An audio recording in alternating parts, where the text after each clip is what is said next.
नमस्कार विद्यार्थी मित्रांनो. शंकरराव मोहिते महाविद्यालय राज्यशास्त्र विभाग अकलूज आपले सहर्ष स्वागत करीत आहे. राज्यशास्त्र विषयामध्ये भारतीय राजकीय विचारवंत या पेपरमध्ये आपण महात्मा गांधी यांच्या राजकीय विचारांची चर्चा करीत आहोत. आजच्या या व्याख्यानामध्ये, आजच्या लेक्चर सिरीजमध्ये गांधीजींच्या विचारातील सत्याग्रहाची संकल्पना आणि गांधीजींनी सांगितलेली सत्याग्रहाची साधनं याची सविस्तर चर्चा आपण करणार आहोत. सत्याग्रहाची साधनं सांगताना गांधीजींनी 8 प्रकारची साधनं सांगितलेली आहेत.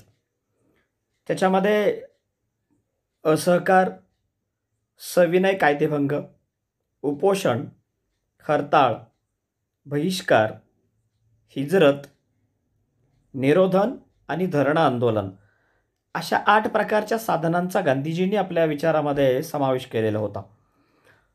लोकमान्य टिळकांची राष्ट्रीय चतुःश्रुतीची संकल्पना गांधीजींनी पुढे घेऊन जात असताना त्याचं परिवर्तन केलं आणि त्याचं सत्याग्रहाच्या साधनामध्ये रूपांतर केलेलं आपल्याला सुरुवातीलाच या ठिकाणी सांगावं लागेल. या साधनांबद्दलची सविस्तर माहिती आपण या ठिकाणी पाहणार आहोत. सत्याग्रहाचं पहिलं साधन गांधीजींनी सांगितलं ते म्हणजे असहकार. कोणत्याही प्रकारचं सहकार्य ब्रिटिशांना करायचं नाही. आपण त्यांना सहकार्य करतो म्हणून ते आपल्यावर राज्यकारभार करतात. म्हणून गांधीजींनी सत्याग्रहाच्या साधनात असहकार आंदोलनाला अतिशय महत्त्व दिलं. हे आंदोलन जनतेसमोर ठेवताना किंवा जनतेला सांगताना गांधीजींनी आपल्याला मिळालेले किताब, पदव्या, शिक्षण आणि कोर्ट या सगळ्या व्यवस्थेवर बहिष्कार टाकायला त्यांनी सांगितला. म्हणजे लोकमान्यांनी स्वदेशीनंतर जी बहिष्काराची भूमिका सांगितली होती तीच गांधी या ठिकाणी सांगतात की आपल्याला दिलेले किताब, आपल्याला मिळालेल्या पदव्या, शिक्षण आणि कोर्ट आणि विविध प्रकारच्या वस्तू या आपण वापरायच्या नाहीत आणि कसल्याही प्रकारचं सहकार्य ब्रिटिशांना करायचं नाही. गांधी सर्वसामान्य लोकांना हे शस्त्र देतात की आपल्याला हातात काठी घ्यायची नाही, आपल्याला कुणाला मारायचं नाही, पण या गोष्टी करा की ज्यामुळं आपण सहकार्य करू शकणार नाही.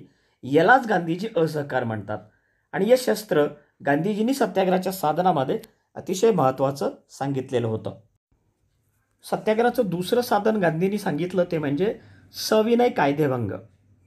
नावातच या कायदेभंगाची संकल्पना आपल्या लक्षात येते. सविनय म्हणजे विनयानं कायदेभंग करायचा. कायदा हातामध्ये न घेता विनयशील पद्धतीनं आपण कायद्याचा भंग करायचा आहे, ही भूमिका गांधीजींनी या ठिकाणी मांडली. 1930-31 या सालामध्ये बेटाचा सत्याग्रह असेल किंवा विविध प्रकारचे आंदोलन असतील, ही गांधीजींनी सविनय कायदेभंगाच्या माध्यमातून सुरू केली. राममनोहर लोहिया गांधीजींच्या या आंदोलनाबद्दल असं म्हणतात की 500 वर्षातील सविनय कायदेभंगाचा वापर करणारे महात्मा गांधी हे पहिले नेते ठरतात. म्हणजे जगातील सर्वसामान्य माणसाला आणि भारतातील सर्वसामान्य लोकांना त्याने विनयानं कायदेभंग करायला शिकवला. या कायदेभंगाच्या संकल्पनेमध्ये आपल्याला असं दिसतं की सविनय कायदेभंगाची चळवळ ही जवळपास यशस्वीकडे वाटचाल करत असताना गांधीजींनी मध्येच ही चळवळ माघारी घेतली. याचंही कारण असं होतं की आपण कायदा हा विनयानं तोडतो आहोत, शस्त्र हातामध्ये न घेता तोडतो आहोत. आणि मग चौरीचुरा या ठिकाणी झालेल्या घटनेवरून गांधीजींनी हे सविनय कायदेभंगाचं आंदोलन माघारी घेतलं. कोणत्या प्रकारची हिंसा ही सत्याग्रहामध्ये गांधीजींना अभिप्रेत नव्हती. म्हणून गांधीजींनी सविनय कायदेभंगाच्या शस्त्राचा हा अतिशय काळजीपूर्वक, विचारपूर्वक वापर केलेला आपणाला सांगावा लागतो. सत्याग्रहाचं तिसरं साधन गांधीजींनी सांगितलं ते म्हणजे उपोषण. स्वतः आत्मक्लेश सहन करून दुसऱ्याच्या मनामध्ये परिवर्तन घडवून आणण्यासाठी या शस्त्राचा वापर करावा असं गांधीजी म्हणतात.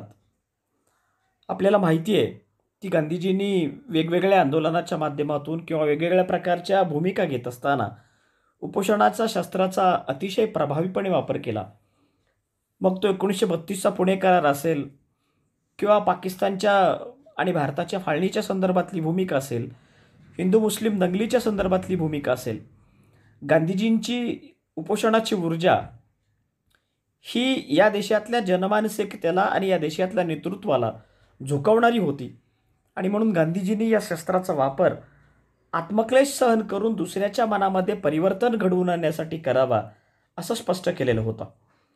जगभरामध्ये या शस्त्राचा वापर अनेक आजही करतात आणि त्या काळातही केला गेला आणि म्हणून उपोषण हे सत्याग्रहातलं अतिशय प्रभावी साधन असलेलं, प्रभावी मार्ग असलेला आपल्याला या ठिकाणी स्पष्ट करावा लागतो. सत्याग्रहाच्या साधनात गांधीजींनी पुढचं शस्त्र सांगितलं किंवा साधन सांगितलं ते म्हणजे हरताळ. हर म्हणजे प्रत्येक, ताळ म्हणजे कुलूप किंवा ताला म्हणजे कुलूप. अन्यायी सत्तेच्या विरोधामध्ये, दडपशाही करणाऱ्या सत्तेच्या विरोधामध्ये स्वेच्छेनं प्रत्येक व्यवस्था बंद झाली पाहिजे, स्वेच्छेनं प्रत्येक व्यवस्थेला कुलूप लागलं पाहिजे. यालाच गांधीजी हरताळ म्हणतात. हर म्हणजे प्रत्येक, परत एकदा ऐका, हर म्हणजे प्रत्येक आणि ताळ म्हणजे कुलूप. गांधीजींनी या सत्याग्रहाच्या साधनाचा स्वेच्छेनं वापर केला पाहिजे असं स्पष्टपणे सांगितलेलं होतं की बळजबरी करून, अन्यायाने अत्याचारी मार्गाचा वापर करून किंवा दडपशाहीच्या माध्यमातून हरताळ हे शस्त्र वापरलं नाही पाहिजे. तर समाजव्यवस्थेतली, आर्थिक, सामाजिक, राजकीय व्यवस्थेतली प्रत्येक व्यवस्था ही अन्याय करणाऱ्यांच्या विरोधामध्ये ही स्वेच्छेनं बंद झाली पाहिजे आणि हे शस्त्र गांधीजींनी तात्कालिक समाजाला देण्याचा प्रयत्न केलेला होता. सत्याग्रहाच्या साधनातील 5वं शस्त्र गांधी सांगतात, साधन सांगतात, मार्ग सांगतात, तो म्हणजे बहिष्काराचा. लोकमान्यांच्या चतुसूत्रीचा वापर या ठिकाणी गांधीजींनी महत्प्रयासानं आणि चपकलपणे केला. त्याला सत्याग्रहाचं जरी नाव दिलेलं असलं तरी बहिष्काराचं साधन हे महत्त्वाचं मानलेलं होतं. स्वदेशी वस्तूच्या वापराबरोबर परदेशी वस्तूंवर बहिष्कार टाका असं लोकमान्य म्हणतात, तर गांधी त्याला असहकार करा आणि बहिष्कार टाका असं म्हणतात की परदेशी मालावर आपण बहिष्कार टाकला पाहिजे. म्हणजेच एक प्रकारे आपण त्यांना सहकार्य करणार नाही. मग ते कापड असेल, वस्तू असेल, शिक्षण असेल, पदव्या असतील, कोर्ट असेल, किताब असेल, ह्या सगळ्या व्यवस्थेवर आपल्याला बहिष्कार टाकावा लागेल की जेणेकरून ते सरकार आपल्यावर राज्यकारभार करण्यास असमर्थ होऊ शकेल. म्हणून बहिष्काराचं अस्त्र गांधीजींनी त्या ठिकाणी सर्वसामान्य माणसाला देण्याचा प्रयत्न केलेला होता. सत्याग्रहाच्या साधनामधील पुढचं साधन गांधी सांगतात ते म्हणजे हिजरत. याला दुसरा शब्द आहे देशत्याग करणं. हा खरं तर मोहम्मद पैगंबरांच्या शिकवणीतून घेतलेला विचार आपल्याला या ठिकाणी सांगावं लागेल. हिजरत म्हणजे देशत्याग करणं. देशत्याग किंवा हिजरत याची संकल्पना थोडीशी जाणून घ्यावी लागेल. ती म्हणजे एखादा अधिकारी किंवा एखादी शासन संस्था जर सातत्यानं लोकांवर अन्यायाने अत्याचारच करत असेल तर तो भाग किंवा तो प्रदेश सोडून दुसरीकडं स्थलांतरित होणं, तो भाग त्याग करायचा आणि दुसरीकडं जाऊन स्थलांतरित व्हायचं. म्हणजे त्या भागातल्या लोकांनी वस्ती तिथून हलवायची आणि दुसरीकडं ती स्थापन करायची. म्हणजे राज्यकारभार करत असताना, निर्णय घेत असताना जो अधिकारी अन्यायी आहे, जो अधिकारी दडपशाहीच्या मार्गाचा वापर करतो, त्या ठिकाणच्या लोकांनी तो भूभाग सोडायचा आणि दुसऱ्या भूभागात जाऊन त्या ठिकाणी राहायचं.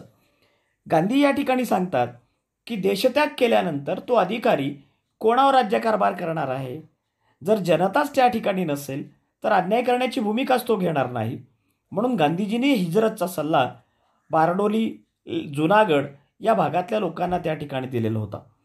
जसं मोहम्मद पैगंबरांनी त्यांच्या अनुयायांना त्या काळामध्ये हिजरतचा सल्ला दिला, देशत्यागाचा सल्ला दिलेला होता, तसाच सल्ला गांधीजींनी भारतातल्या दडपशाहीनं वागणाऱ्या इंग्रज अधिकाऱ्यांच्या विरोधामध्ये या देशात जनतेला हिजरतचा सल्ला दिलेला आपणाला या ठिकाणी सांगावा लागतो की जेणेकरून देशत्याग करा, हे गांधीजींचं सांगणं होतं. सत्याग्रहाच्या साधनातील पुढचं शस्त्र, साधन, मार्ग गांधीजी सांगतात तो म्हणजे निरोधन. यालाच प्रतिकार असं गांधीजींनी म्हटलेलं आहे. सत्याग्रहाच्या साधनामध्ये गांधीजींनी याला महत्त्व दिलेलं होतं की शांततामय मार्गाने आपल्याला प्रतिकार करावा लागेल, त्याला विरोध करावा लागेल, त्यालाच ते निरोधन म्हणतात.